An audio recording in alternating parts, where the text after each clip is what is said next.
மணிகண்டன் கண்ணனை பேச வச்சதும் கண்ணனோட மனசுல தனக்கு ஒரு தோழனோட ஸ்தானம் இருந்தா போதும், தெய்வத்தோட ஸ்தானம் தேவையில்லை அப்படின்னு மணிகண்டன் சொன்னதோட போன எபிசோட முடிச்சிருந்தோம். இன்னைக்கு எபிசோட்ல குரு தன்னோட சிஷ்யர்கள் கிட்ட சில ஸ்லோகங்களை சொல்லி அதுக்கான விளக்கத்தை கேட்கிறாரு. கோன்னஸ்வின் சாம்பிரதம் லோகே குணவான் கஸ்ய வீரியவான். இந்த ஸ்லோகத்தை சொல்லி சிஷ்யர்கள் கிட்ட குரு கேட்கிறாரு, இதுக்கான விளக்கம் சொல்லுங்க அப்படின்ட்டு. ஆனா கூட ஒரு பையன் இருப்பான் இல்லையா, அந்த பையனை எழுப்பி கேட்கிறாரு. அவன் பதில் தெரியாம இருக்கான். நான் சொல்லி கொடுத்தேன் இல்லையா அப்படின்னு சொல்லி கேட்கிறாரு. எனக்கு பதில் தெரியல, என்னால சொல்ல முடியல அப்படின்னு சொல்லவும், ஏன் சொல்ல முடியல, உனக்கு இங்க பாடசாலையில இங்க படிக்கிற தவிர வேற என்ன வேலை இருக்கு அப்படின்னு கேட்கிறாரு. மனோ அவனே நான் சொல்றேன் அப்படின்னு சொல்லுவோம். சரி சொல்லு அப்படிங்கிறாரு. அவனு அந்த ஸ்லோகத்தை திருப்பி சொல்ல, நான் உனக்கு இப்படி சொல்லி தரலையேப்பா, நான் சொல்லி தரப்ப கவனம் இல்லாம இருந்திருக்கு அப்படிங்கிறாரு. இப்போ எல்லாரையும் பார்த்து கேட்டா சொல்ல முடியல. அப்ப மணிகண்டன் நீ எந்திரிச்சு சொல்லு அப்படின்னு சொல்றாரு. அஸ்மின் லோகே கோன் குணவான் க வீரியவான் ச அப்படின்னு மணிகண்டன் சொல்லவும், குரு அதோட அர்த்தம் சொல்லுப்பா அப்படிங்கிறாரு. இந்த உலகத்துல வீரியவானும் குணவானும், அதாவது வீரமுள்ளவனும் குணமுள்ளவன் யார் அப்படிங்கறத நீங்க சொன்னதோட அர்த்தம் அப்படின்னு மணிகண்டன் சொல்றாரு. ரொம்ப சரியா சொல்லியிருக்கப்பா அப்படின்ட்டு. மணிகண்டன் மாதிரி எல்லாருமே கவனமா படிச்சீங்கன்னா நீங்க எதுக்காக இங்க வந்திருக்கீங்களோ அந்த வேலையை நல்ல விதமா செய்யலாம் அப்படின்னு சொல்லிட்டு இன்னைக்கு பாடம் முடிஞ்சது, எல்லாம் கிளம்புங்க அப்படின்றாரு. அடுத்த காட்சியில ஒரு அருவி பக்கத்துல மணிகண்டனும் கண்ணனும் உட்கார்ந்து பேசிட்டு இருக்காங்க. அண்ணன் கிட்ட மணிகண்டன் கேட்கிறாரு, நீ யோசிச்சுட்டு இருக்க அப்படின்னு கேட்டதும், இல்ல அப்பா இன்னைக்கு கேட்ட கேள்விகளுக்கு நீ சொன்ன பதிலையும் யோசிச்சு பார்த்துட்டு இருக்கேன் அப்படிங்கிறான் கண்ணன். அதுல என்ன யோசிக்க இருக்கு அப்படின்னு கேட்டதும் அண்ணன் அந்த ஸ்லோகத்தை சொல்லி, இதுக்கு நீ கொடுத்த விளக்கத்தை பத்தி யோசிச்சுட்டு இருக்கேன் அப்படின்னதும், யோசிச்சதுல உனக்கு என்ன கிடைச்சது அப்படின்னு கேட்கிறாரு. இல்ல எனக்கு இன்னும் அதுல சில சந்தேகங்கள் இருக்கு அப்படின்னு கண்ணன் சொல்லவும், அப்போ அங்கேயே குரு கிட்ட கேட்டுக்கலாமே அப்படின்னு மணிகண்டன் சொல்லவும், இல்ல அப்பா கிட்ட கேட்கறத விட மணிகண்டன் கிட்ட நான் கேட்டு தெரிஞ்சுக்கதான் விரும்புறேன். அப்படின்னா உன்னோட கேள்வி, உன்னோட சந்தேகங்களுக்கான பதில நான் சொல்றேன் அப்படின்னதும் கண்ணன் கேட்கிறான், இந்த ஸ்லோகத்துக்கான விளக்கம் தான் நீ சொல்லியிருந்த, இந்த உலகத்துல குணவானும் வீரியவானுமா இருக்கிறவன் யாருன்னு தானே கேட்டிருந்த. எனக்கு தேவை இந்த ஸ்லோகத்தோட அர்த்தம் மட்டும் இல்ல, அது யாரை பத்தி சொல்றாங்கன்னு எனக்கு தெரிஞ்சுக்கணும் அப்படின்னு கண்ணன் கேட்கும். ராமரை பத்தி வால்மீகி எழுதின காவியம் தானே இந்த ராமாயணம். அதுல வரக்கூடிய 2வது ஸ்லோகம் தான் இது. அதோட அர்த்தம்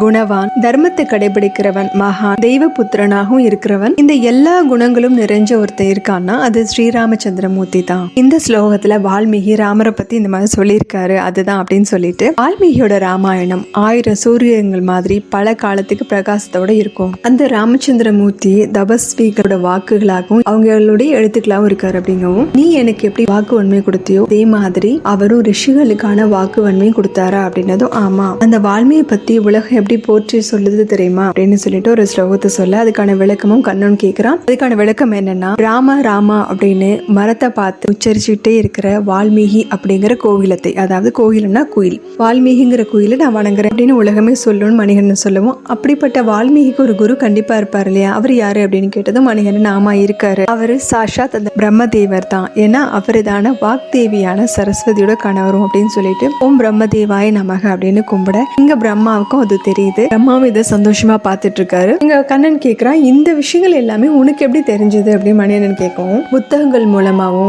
லோகத்துல இருந்தும் நம்ம கத்துக்க முடியும். நீயும் நினைச்சா நிறைய விஷயங்களை கத்துக்கலாம். நம்ம கத்துக்கிற விஷயங்கள்ல நமக்கு முழு கவனம் இருக்கணும், சமர்ப்பணம் இருக்கணும். வாழ்நாள் முழுக்க நாம ஒரு மாணவனா எல்லாத்தையும் கத்துக்க தயாரா இருக்கணும். அதுக்கு கண்ணனும், அப்ப மணிகண்டன் வெளியே எப்போ போனாலும் நிறைய விஷயங்களை கத்துக்கிட்டு தான் வருவான் இல்லையா அப்படின்னதும் மணிகண்டனும் சிரிக்க. அடுத்த காட்சியில ஒரு புதுசா ஒரு கேரக்டர் காமிக்கிறாங்க. அங்க ஒரு குடில் மாதிரி இருக்கு. அதுல காட்டுல வாழக்கூடிய ஜனங்களோட தலைவர் மாதிரி ஒருத்தர் உள்ள உட்கார்ந்து இருக்காரு. உட்கார்ந்து சாமி கும்பிட்டு இருக்கா. அவரை சுத்தி 4 பேர் காவலுக்கு நிக்கிறாங்க. ஒருத்தன் அவரை வணங்கிட்டு வந்துட்டு இருக்கான் அப்படிங்கிற வார்த்தை மட்டும் சொல்லவும், அந்த தலைவர் மாதிரி இருக்கிற சொல்றாரு, இந்த குங்கம் தானே, அவன் வார்த்தை அவனை கவனிச்சுக்கிறேன் அப்படின்னு சொல்லிட்டு இருக்காரு. வேற ஏதாவது அவங்களுக்குள்ள ப்ராப்ளம் இருக்கும் போல இருக்கு. நீ இப்போ வந்திருக்கிறது குங்கன் கிடையாது, ஒரு சின்ன பையன் தான் வந்திருக்கான், கண்கள் ரொம்ப பிரகாசமா இருக்கக்கூடிய ஒரு பையன் வந்துட்டு இருக்கான் அப்படின்னதும், யாரு அப்படின்னு அந்த தலைவரும் கேட்கிறாரு. இது வரைக்கும் நான் பார்த்ததே இல்ல, வந்துட்டு இருக்கான் பாருங்க அப்படின்னு காமிக்கிறான். அங்க மணிகண்டன் தான் அந்த தலைவரை நோக்கி வர்றாரு. மணிகண்டன் வணங்க அந்த தலைவரும் வணங்கிட்டு மணிகண்டன் அப்படியே ஆச்சரியமா பாக்குறாரு. நீங்க யாருன்னு எனக்கு தெரியலையே அப்படின்னு அந்த தலைவரும் சொல்லவும், மணிகண்டன் நீங்க என்ன ஆசீர்வாதம் பண்ணணும், நான் மணிகண்டனா அப்படின்னு தலைவரும் கேட்கவும், மணிகண்டன் சொல்லாரு, ஆமா நான் பக்கத்துல இருக்கக்கூடிய குருகுலத்துல ஒரு மாணவனா இருக்கேன், இங்க உங்ககிட்ட பாடம் கத்துக்க வந்திருக்கேன், நீங்களும் எனக்கு பாடம் கத்து கொடுக்கணும் அப்படின்னு கேட்கவும், நீங்க என்ன சொல்றீங்கன்னு எனக்கு புரியல,